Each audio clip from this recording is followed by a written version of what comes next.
Welcome to Fieldsports Britain. Coming up, we're going long-range rifle shooting with the training outfit Bangs Bucks Bullseyes. First, we've got an incredibly varied day for you in North Yorkshire. Today you find us at the Boar's Head Hotel in Ripley, north of Harrogate, North Yorkshire.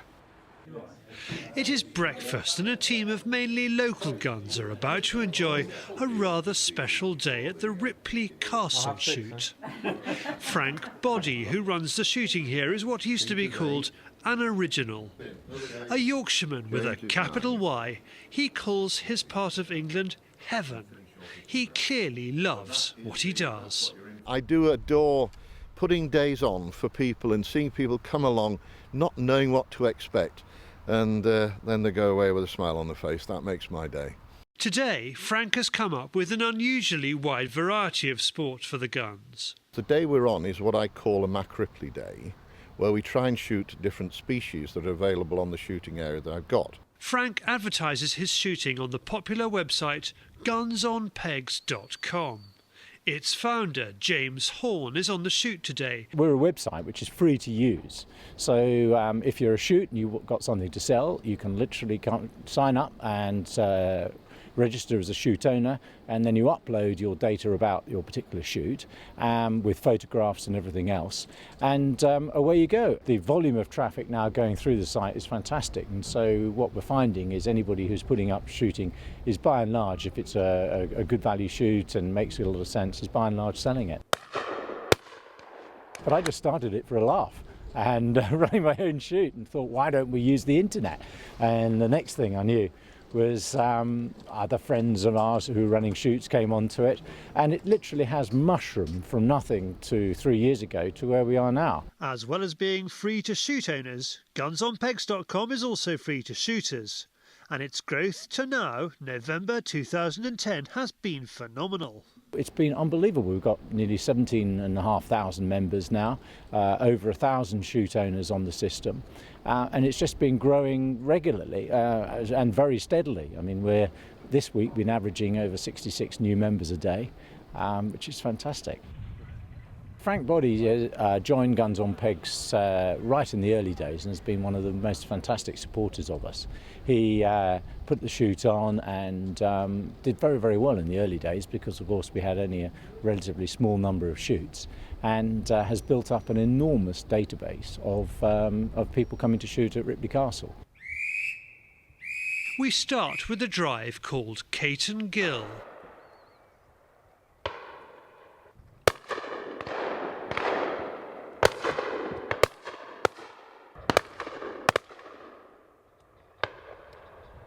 I wanted to have early partridge, which we got. The pheasants performed reasonably well for me. I wanted a few more over the higher numbers, but they still had plenty of shooting. So it was a typical drive. It's the first time through, and it's the 2nd, 3rd of November, so it's not too bad. The Caton Gill drive delivers pheasants and partridges coming straight and curling over the trees to a line of guns, all of whom can see what the others are up to.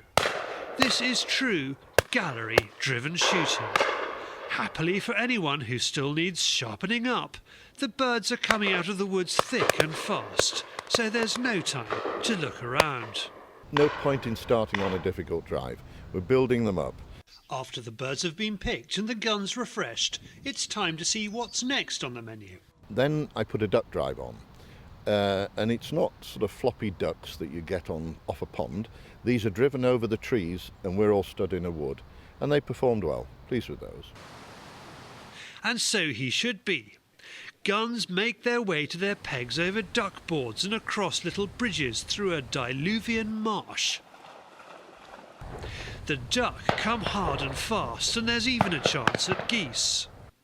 With woodland all around, you have to stay alert if you want to be in with a chance. Shooting duck means plenty of wet work for the dogs. And on the subject of dogs, Guns on Pegs now has a classified section. Part of the reason why we set it up as a free service was simply to allow everybody to get together within the shooting community, and we've got a free classified section, so if you've got dogs or whether you've got guns, again you can sell within the website, and we generate our income through advertising. Kept on their toes by the duck drive, Frank has a classic drive for the guns in the parkland above the castle. Then we finished with, this morning, with what we call Stephen's Drive, which is named after my keeper who sadly died at a very young age of, I think he was 45, 46. So we've named, it's one of our premier drives after him. And well, you saw how they performed there. There was plenty of shooting. A good height, a shootable height. By now, each gun is settling into his form.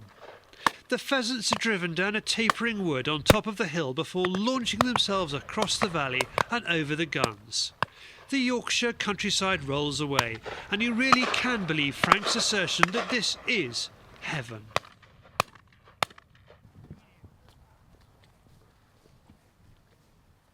It all ends with a welcome bull shot, Frank's own recipe, at his GHQ, a well-appointed porter cabin in a yard that includes his game larder.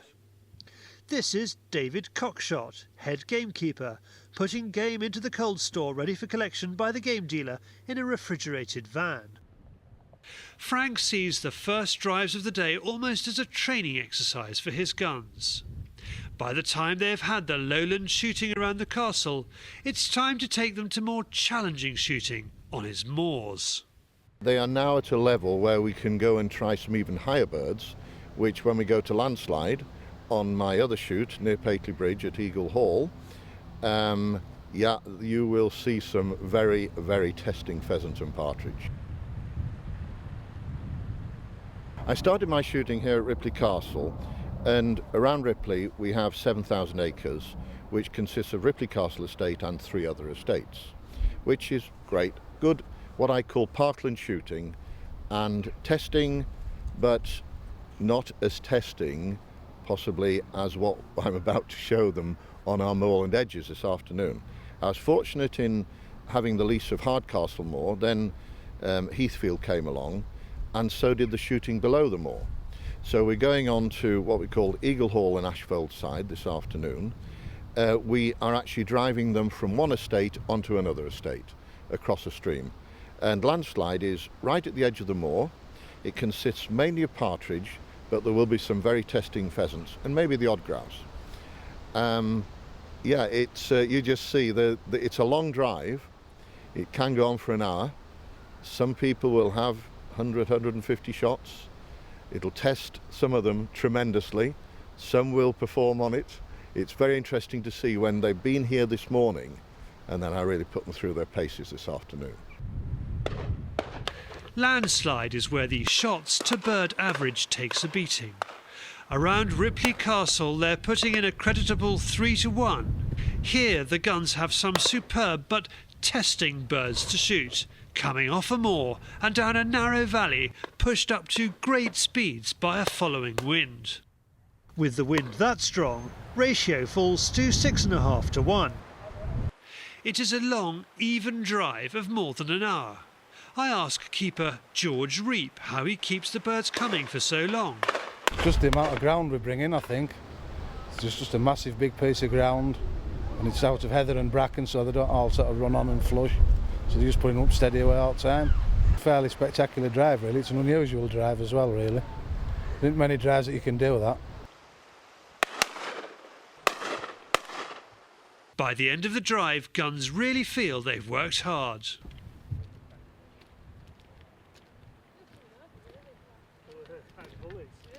The moor has grouse on it as well, and Frank finishes his Ripley day with that most glorious of game birds. On Hardcastle, it is a little gem. It's a beautiful little moor, and all I can say is that you just wait and see. You'll see some very testing grouse this afternoon. The wind is picked up, and though it brings a little drizzle, the birds fairly whip past the guns. Grouse travel at around 65 miles per hour compared to a pheasant's more sedate 35 mph. You've got to be quick on your toes to have a chance at any of these. The guns love it.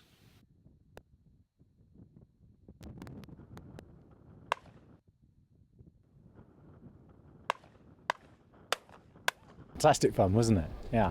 Well, it's not often you end up shooting grouse, pheasant, partridge, duck, and having a go. I saw a woodcock as well, so we nearly got the full amount, but fantastic fun. Frank runs the shooting over 14,000 acres here at Ripley Castle and on his other shoots.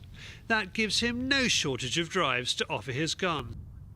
Well, there's 90 down here at Ripley and around Ripley. 90 drives? 90 drives, yeah. And then up on the moorland edges for the pheasants and the partridge, there'll be another 30 or 40 drives. And then we've got the grouse moor drives, which, yes, we've got a good variety of drives there. Maybe there's 8 or 10 on each moor. But the great thing about both moors is there's a gill drive on each. So therefore you're not in butts all day long. When they get settled down and they know how to shoot them out of butts, I put them through their paces, I put them in a gill, and that really sorts the guns out. A gill's a northern word for a little valley, yeah. And oh yes, we mustn't let them relax. I'm referring to the guns now. They'll find it too easy. We range from 100 birds up to 350. Today's a 350 bird day, and we'll get the bag okay. My ideal day is 250 to 300. The smaller days are run by my keepers, and we tend to do the drives that won't produce 300 birds, but they'll produce 150 to 200. And quite often those smaller drives are as good, if not better, than the larger ones. I do enjoy the keepers' days. And then also at the end of the season, we have our farmers' days, beaters' days. I've got to say our farmers' days are quite amusing. It's always a lot of birds shot because there's a lot of farmers, but we do have fun. So yeah, we have every variety of day, which is what shooting is all about to me, yes. This is just one of the shoots that gunsonpegs.com offers. The website also offers services including deer stalking, beaters and pickers up, big game abroad, syndicate places and even whole shoots for sale. Its owner, James, runs his own shoots, and the website had the best possible start in life. I had the guys from eBay who funded the start of eBay buying shooting from me, and they came over from California to a house that they bought on the estate, and I said, let's make an eBay for shooting. So that's what we duly did, and a little bit of judicious advice from them has put together a business plan which is all about critical mass. It's all about bringing more people on. And already we're the biggest broker for shooting in the UK. We're not an agent. In fact, we encourage agents to use the website. We have Roxton's, Davis Bowering, Ian Coley Sporting, to name 3 well-known agents, and they use us to attract business for them. So we're trying to be inclusive to as many people as we can. One of Guns on Pegs' most popular services helps shoots fill up their places. The website caters for both single guns and full teams. Because we've got such a large database, what we're able to do is if you've got 2 guns missing out of a team of 9, we can do an email out to whatever radius that the shoot owner wishes. We do charge that. That's a chargeable part of the website. For example, last Friday we had 7 pegs over 4 days available in Cornwall, and we did an email to everybody on our database who lives in Devon and Cornwall, sold all 7 within an hour and a half. Which was fantastic. Yes, we charged, but it was more than worth it for the shoot owner. With the lettings sorted out by gunsonpegs.com, it allows Frank to concentrate on running his shoot days. We finished the day with a barbecue lunch in the shoot box on Hardcastle Moor. It was built as a shoot box in about the 1850s. I prefer to do it at the end of the day once the clocks go back, because I do like my birds to go to roost. The purists like to stop at lunchtime every day. Well, I don't like it shooting after 3 o'clock, really. No. So it's just me. And seeing it's mine, I can run it the way I want to run it. Guns stay on at the shooting box long after dark. If you would like to go shooting at Ripley Castle or any of the hundreds of shoots on offer, visit www.gunsonpegs.com. Now, from shotguns to rifles, it's our series on rifle shooting. Ballistic tips.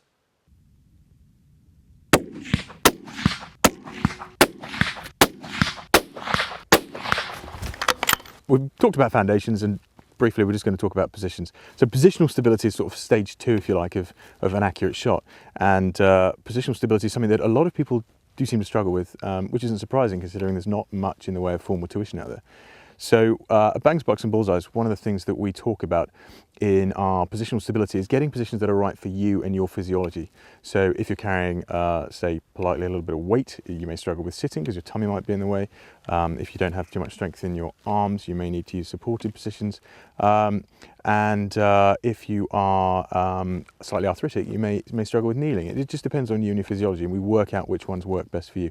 So I'm going to run through the standard stalking field positions at the moment, and hopefully give some hints and tips into achieving some stability in the field.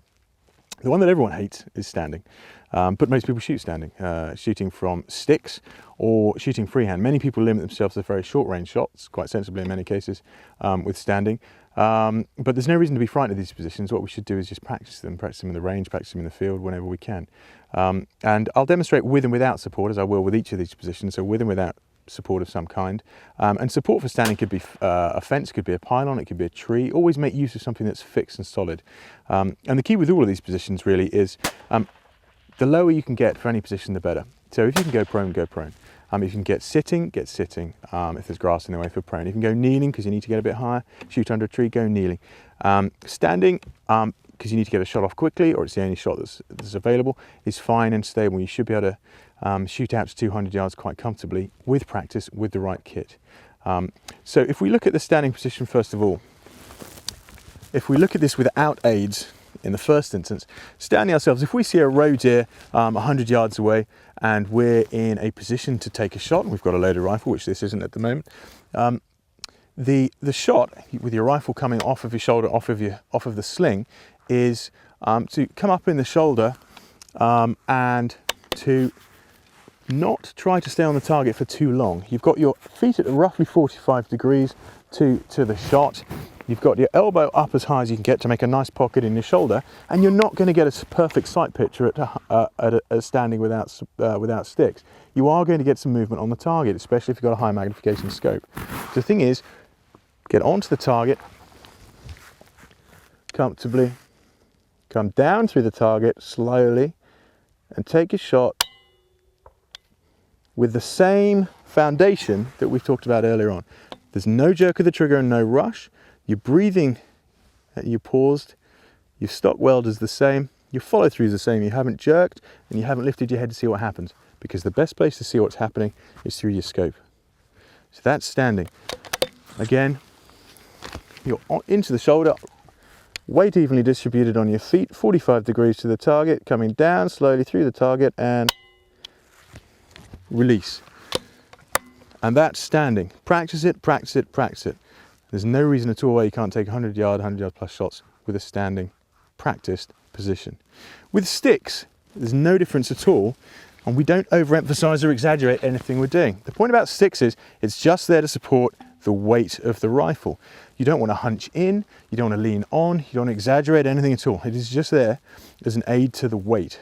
So with sticks, we could be stalking in the field, we've got our sticks with our rifle on our shoulder, animals over there, sticks going up quickly, rifles onto the sticks.